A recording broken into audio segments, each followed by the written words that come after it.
Madam जी ने बड़ी खूबसूरती से सियासत की बात भी कर दी और ये भी बोल दिया कि सियासत नहीं होनी चाहिए, लेकिन एक सियासतदान जहां जाएगा वो सियासत जरूर करेगा। और मैडम जी पे भी सियासत का रंग चढ़ा हुआ है, जहां जाएंगे सियासत ये भी करेंगे और सियासत हम भी करेंगे। मुद्दे पे होनी चाहिए, बिल्कुल मुद्दे पे होगी। आज से पहले सियासत 10 साल यहाँ पे रही, 10 साल तक कोई और नुमाइंदा नहीं था। इसके बीच में सरकार भी रही और कहीं ना कहीं एलजी शासन भी रहा, और इन सबको 10 साल चलाने वाली एक ही सरकार थी, वो थी बीजेपी। बीजेपी ने डायरेक्टली भी चलाया और इनडायरेक्टली भी चलाया, सरकार बना के भी चलाया और एलजी बना के भी चलाया। आप लोगों ने और हम सभी लोगों ने भंडार से लेके गोटू फलाल तक, चाहे एमएलए था चाहे एमपी था, भर भर के वोट हमने पेटियां भर भर के हमने यहां से बीजेपी को दी है। आप लोगों ने दी है ना। एमपी साहब को किसी ने देखा नहीं है, लेकिन एमपी साहब को वोट जरूर गए हैं।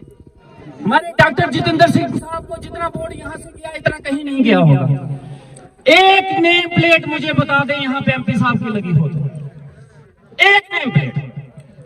भंडार से लेके पूरे गोटू फलाल तक बीजेपी के एमपी साहब की एक नेम प्लेट 10 रुपए की लगी हुई मुझे बता दे, मैं बोलूंगा जनाब इनका काम है।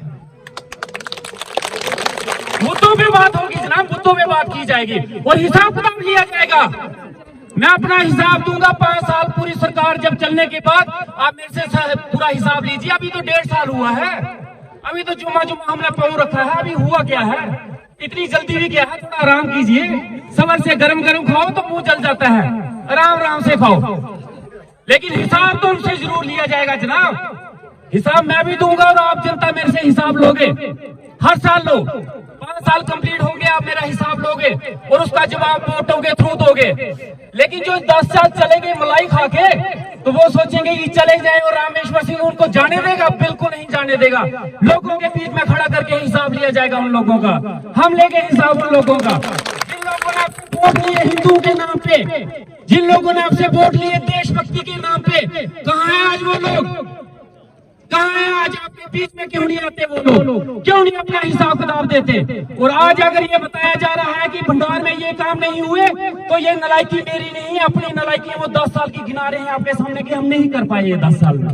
ये माने पहले उस बात को कि हमने ये 10 साल में नहीं किया जनाब। हमने आपको लाइट नहीं दी, हमने आपको प्रॉपर सड़क की फैसिलिटी नहीं दी, हमने आपको अच्छी धर्मशाला नहीं दी, हमने आपको अच्छा ग्राउंड नहीं दिया, हमने आपको अच्छे स्कूल नहीं दिए। इसलिए आज हम आपसे उम्मीद कर रहे हैं। वो मेरे से उम्मीद इसलिए, अगर उन्होंने किया होता तो आज क्यों मांगते? मांगना मतलब उनकी नलायकी है। अगर किया होता तो मांगते नहीं। मांग इसलिए रहे हैं क्योंकि वो करने में फेल हो चुके हैं, वो नहीं कर पाए जनाब। और रही इस ग्राउंड की बात, इस ग्राउंड के लिए मैंने पिछले 6 लाख रुपया दिया था। जय साहब यहीं पे हैं, 6 लाख रुपया रिलीज करवाया, उसका एस्टिमेट बना, लेकिन 6 लाख में वो काम कंप्लीट नहीं होता। जय साहब ने बोला, किसी ने काम नहीं उठाया, इसलिए उसको हम बढ़ा के, मैडम को लगा कि मैं 10 लाख रुपया और देके 6 लाख डाल के 16 लाख को कोई दूंगा तो झूठ है, मैं नहीं दूंगा। 16 लाख का कुछ नहीं दूंगा, 10 लाख आपको जरूर दूंगा। 6 लाख में मैं चाहता था आपको धर्मशाला से लेना देना है, वो 6 लाख में बने चाहे 1 लाख रुपए बचे, आपको क्या है? आप आम खाओ गुटलियां क्यों गिनते हो? ठीक है ना। वो 6 लाख में पूरा नहीं हुआ, 4 और रखे 10 लाख में बनाने की कोशिश करेंगे। अगर उसमें भी पूरा नहीं हुआ तो करवाएंगे। ये जो धर्मशाला बनी है, मैंने सुना वो 4 लाख में बनी है, 4.5 में बनी है, हमने फिर भी 6 दिया। अगर वो 6 में नहीं हुआ तो कोई बात नहीं, 4 और देंगे, इसमें क्या होगा? 5 साल बैठे हैं यहाँ पे, आपको धर्मशाला देके जाएंगे। और ऐसा नहीं है कि पहले पिछले साल वादा किया था तो आपको पैसा नहीं दिया। अगर नहीं दिया होता तो आपके बीच में खड़े नहीं होते, आपके बीच में सामने खड़े हैं। आज भी धर्मशाला का काम नहीं हुआ तब भी बीच में खड़े हैं, भागे नहीं है। वो कोई लीडर ऐसे भी थे जो यहाँ पे बड़ी बड़ी बातें करके गए थे, लेकिन दोबारा कभी आपको दिखे नहीं। लेकिन हम आपके बीच में आज भी खड़े हैं और हमेशा आपके बीच में ही रहेंगे। हाँ, हवाई जहाज में घूमने वाले लीडर नहीं है।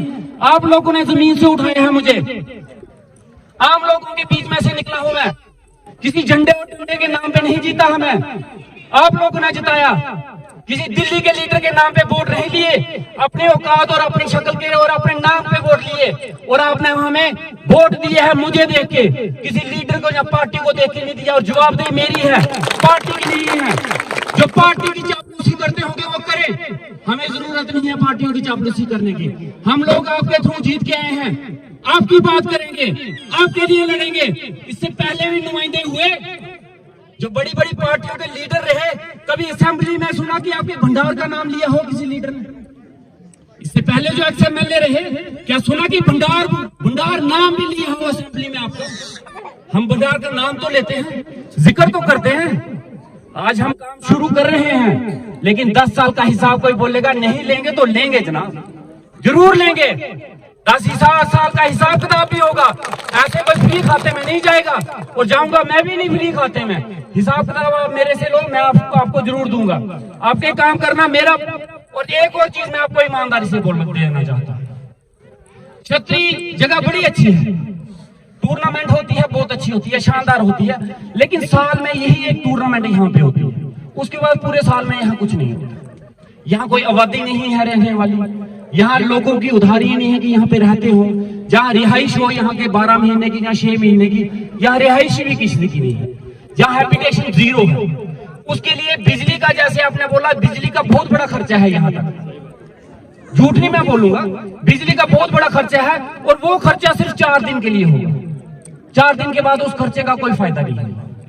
इसीलिए बिजली के खर्च, जितना पैसा बिजली के ऊपर आप खर्च करवाओगे, उतना पैसा आप किसी और काम पे लो जो आपके काम में 24 घंटे आपके इस्तेमाल आए। 12 महीने जिसका इस्तेमाल कर सको, इसका इस्तेमाल सिर्फ आप महीने साल में 4 दिन कर पाओगे। उसके बाद आपका कोई इस्तेमाल नहीं होगा।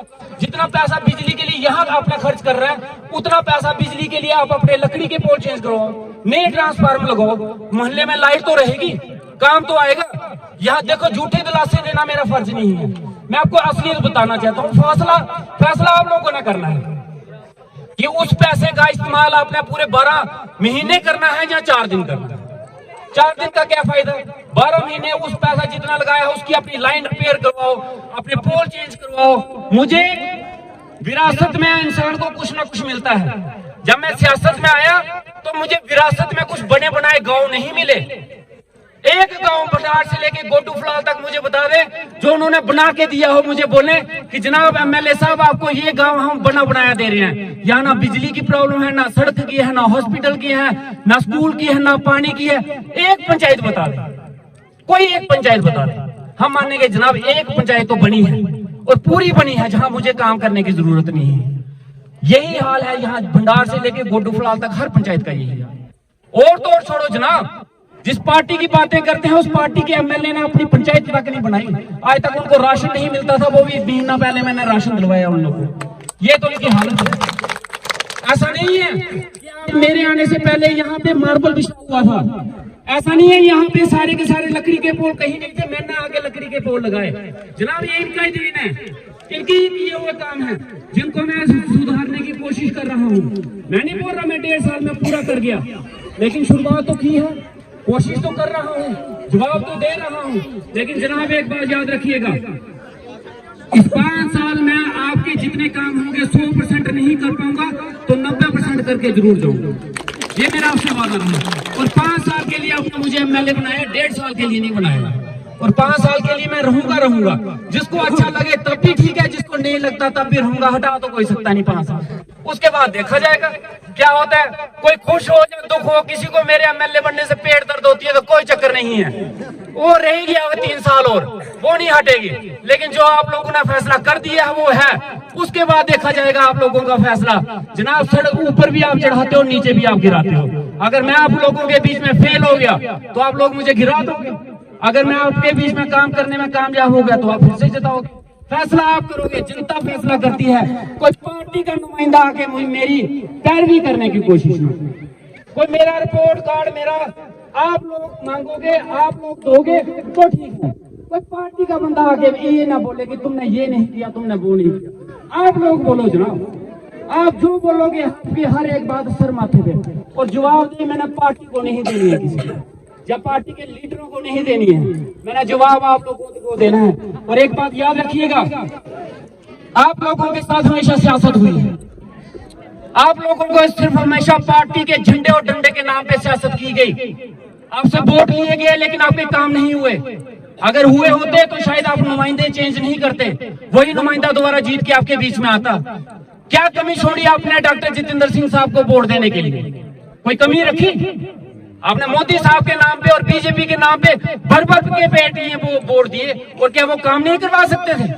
पीएमओ है वो, और हमारे जो लीडर हैं जो उस पार्टी में बैठे हैं, कभी उनके पास गया आपका डेपुटेशन लेके कि भंडार के लिए हमें स्कूल चाहिए? क्या वो एक डेपुटेशन लेके गए कि भंडार के लिए हमें हाई सेकेंडरी चाहिए? कहाँ जाते हैं वो डेपुटेशन लेके? वो डेपुटेशन लेके जाते हैं एसडीएम साहब के पास, बोलते हैं एसडीएम साहब हमें ये चाहिए। और वो किस लिए रखा है वहां पे दिल्ली में? तो उठकाने के लिए, उसकी आरती उतारनी है। उसको ही पूछो जनाब, उसको भी हिलाओ थोड़ा सा, उसको ही बोलो कि हमने वोट आपको दिए एमपी साहब, दो कुछ, थोड़ा बहुत मेरा ही वजन हल्का हो। लेकिन वो फिर आएगा जहाज पे बैठ के, वो फिर ऐसे ऐसे करेगा, हम फिर वोट दे देंगे, वो फिर वो दोबारा नहीं दिखेगा। ये हालत है हम लोगों को। लेकिन जनता एक बात याद रखिएगा, जो आपने फैसला इस बार किया है ना इंडिपेंडेंट कैंडिडेट जिताने का, आप यकीन मानो इस फैसले से पूरे जम्मू कश्मीर में जितनी पेड़ दर्द इनको हुई है इतनी कहीं नहीं हो सकती। उन्होंने बोला ये हो कैसे गया? ये यकीन मानो आज तक उनसे पच नहीं रही है, 1.5 साल से उनसे पच नहीं रहा, आगे भी नहीं पचेगा। काम करना मेरा फर्ज है आप लोगों के लिए। मैं आपके काम करूंगा, ईमानदारी से काम करूंगा, आपके बीच में रहूंगा। आप जब चाहो मेरे से जवाब ले सकते हो, आप जब चाहो मुझे रोक सकते हो, आप जब चाहो। घर वही पहचान नहीं। अगर आप चाहते हैं आपका घर दिखे सबसे अलग, सबसे शानदार और सबसे मॉडर्न, तो अब इंतजार क्यों? आइए मॉड्यूलर फर्नीचर इंडस्ट्री बनी में, जहां आपके सपनों का घर बनता है हकीकत। Stylish modular kitchen, luxury wardrobe, premium UV high class furniture, हर कमरे के लिए शानदार डिजाइन। कम जगह हो या बड़ा घर, हर कोने को देंगे शानदार लुक और स्मार्ट फिनिश। बेहतरीन क्वालिटी, मजबूत मटेरियल और सही दाम। आज ही विजिट करें और अपने घर को दें नया अंदाज। अभी कॉल करें 8492827778 पर। मॉड्यूलर फर्नीचर इंडस्ट्री बनी हर घर की पहली पसंद। हमारा पता है नियर सिटी गेस्ट हाउस बनी।